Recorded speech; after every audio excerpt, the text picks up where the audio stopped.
Hello, it's the 16th of September. I am Chloe Louise Wood and I'm going to be the role of counsellor, and this is Leslie Nolte, who's going to be the role of the client, who is called Rachel. This is a person-centred session and we're starting part way through that session.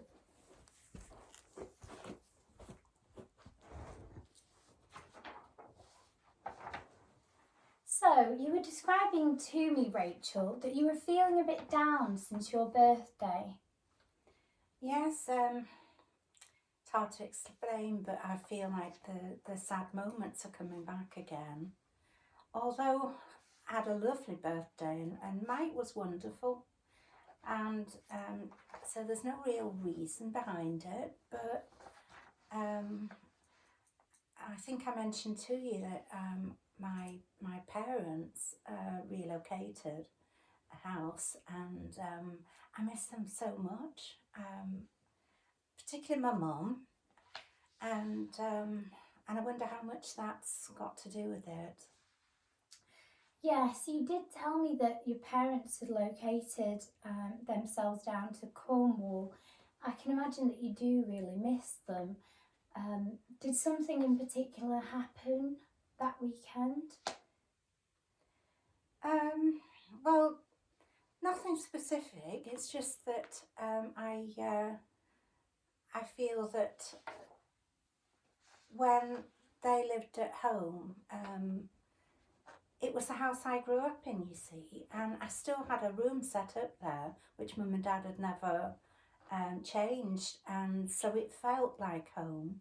And I felt that I could go there. If I was feeling down or depressed, I could just go, have a chat, spend a few hours there, and of course I've no siblings. They're all I've got. So that's really the thing I miss most. And I think we touched on this previously. You described the way in which they left. Yeah, it was very sudden. It was all very quick. They mentioned to me that they wanted to live nearer to the sea, which has been a lifelong dream, apparently. I didn't realise. And they said they wanted to sell the house and move somewhere. And so I thought it would be a while, but the house sold really quickly. And then they found somewhere, they moved down there, and as I say, very, very quickly. So I didn't really have time to get used to the idea. Yeah, I can imagine that that felt quite a shock. Have you tried to arrange any visits to them? No, the thing is, I'd love to go and see where they live and everything, but I've had so much time off work with my depression that that's stopping me asking for time off. And that's probably the main reason I've not been. Yes, we're all entitled to our holiday days though, Rachel, and it's really important that we take time for ourselves, some time off work. We've talked previously about work-life balance, and I think using your holiday days would be really important. Yes, I know you're right. I should do that. But maybe I'll mention it to my boss, put a few feelers out and see when would be convenient for him for me to take some time off when I can, and whether it's convenient with my mum and dad, of course, because one of the issues I have is I don't want to spoil their time together in their new place, because they might be out for a walk by the sea, or spending time together, having a nap even, because they are elderly and they like to have a nap sometimes. Have you spoken to your parents about this, Rachel? No, I've not really mentioned it at all as yet, but I should do, you're right. And it's just that my family aren't really very communicative. Mum rings me sometimes, and I love that, because we just chat as if we would when she was living locally. But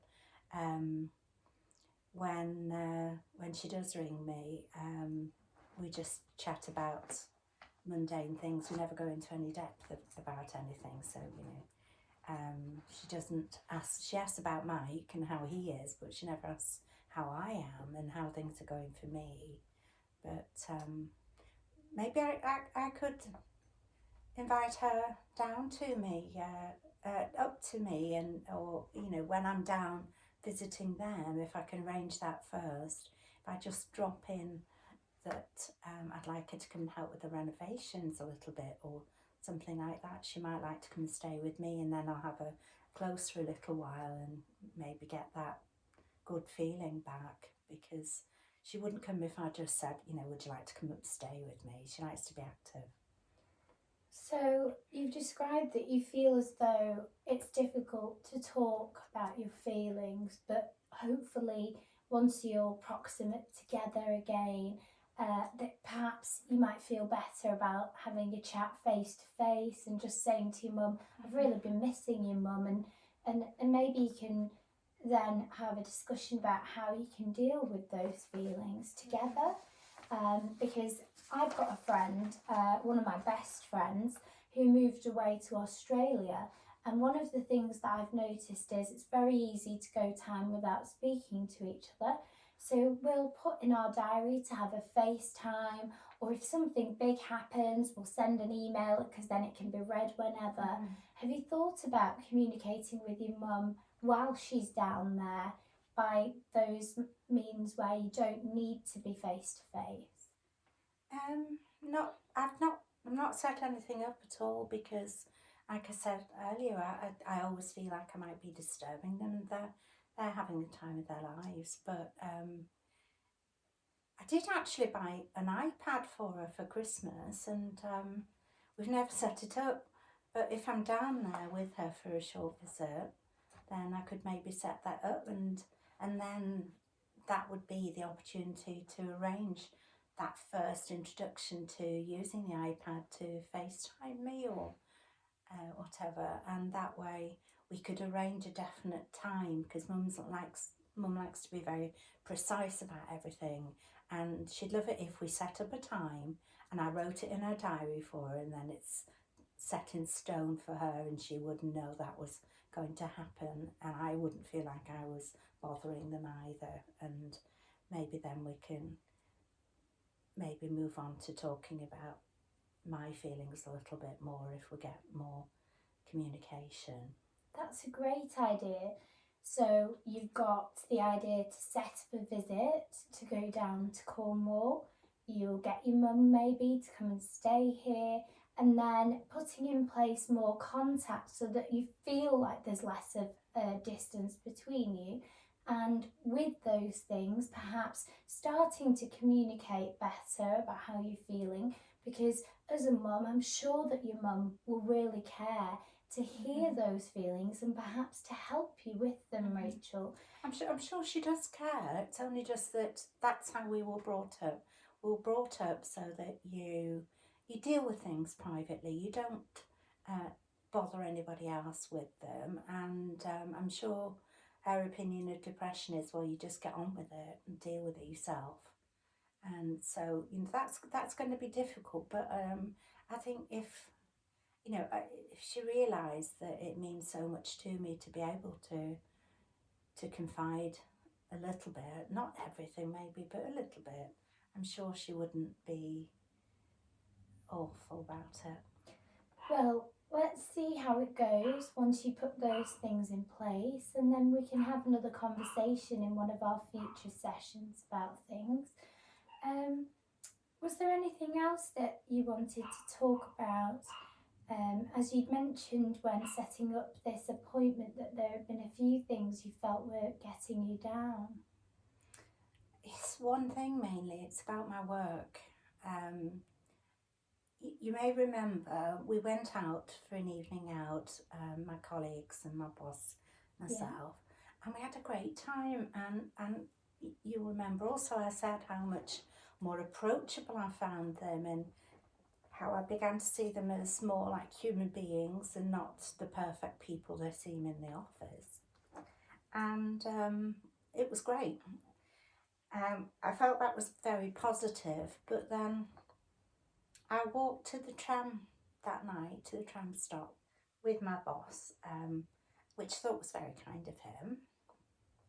We'd had a few drinks, and I don't remember how, but somehow the conversation turned to a topic which I regret now. And I told him that I'd had a boob job.